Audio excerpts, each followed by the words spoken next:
అందరికీ నమస్తే అండి. Arunish the rate of YouTube channel స్వాగతం. నేను మీ కేఎస్ఆర్ ప్రసాద్ను. ఈరోజు మీకు ఈ వీడియోలో శ్రీ షిరిడి సాయిబాబా వారి సందేశాలు 4. ఈరోజు సందేశం ఏంటంటే, బాబావారు చాందిపాట్ల గుర్రం అనేది తప్పిపోతే ఎలా అనేది తెలిపారనేది చూద్దామండి. తూప్కేడ గ్రామానికి చెందిన శ్రీమంతుడైన ముస్లిం చాందిపాట్లు గారు ఔరంగాబాద్ వెళ్తుండగా ఒకసారి అతను గుర్రం తప్పించుకుని పోయి 2 నెలలు వెతికినా కనిపించలేదు. చివరికి అతడు దాని జీను మాత్రం భుజాన వేసుకుని ఇంటికి వస్తూ సింధోస్ బిందోస్ అనే జంట నగరాల వద్ద ఏలగంగా నడి ఒడ్డు చేరాడు.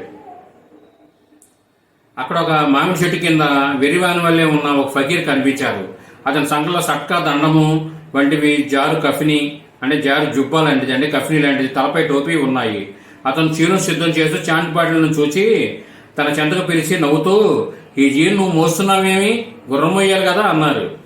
ఫాటిల్ తన గుర్రం సంగతి చెప్పగానే ఫకీరు ఆ సాయిబాబా వారు అది ఏటి ఒడ్డున ఉన్నది చూడమన్నారు.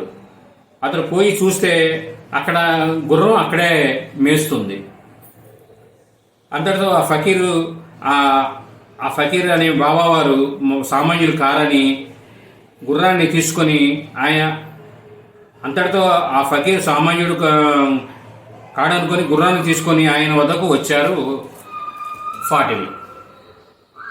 అప్పుడు ఆయన తన ఇంటికి రమ్మని ఆహ్వానించారు. వస్తానులే అని బాబా తర్వాత వెళ్ళారు. ఈ వీడియో మీరు పూర్తిగా చూస్తున్నందుకు ధన్యవాదాలు.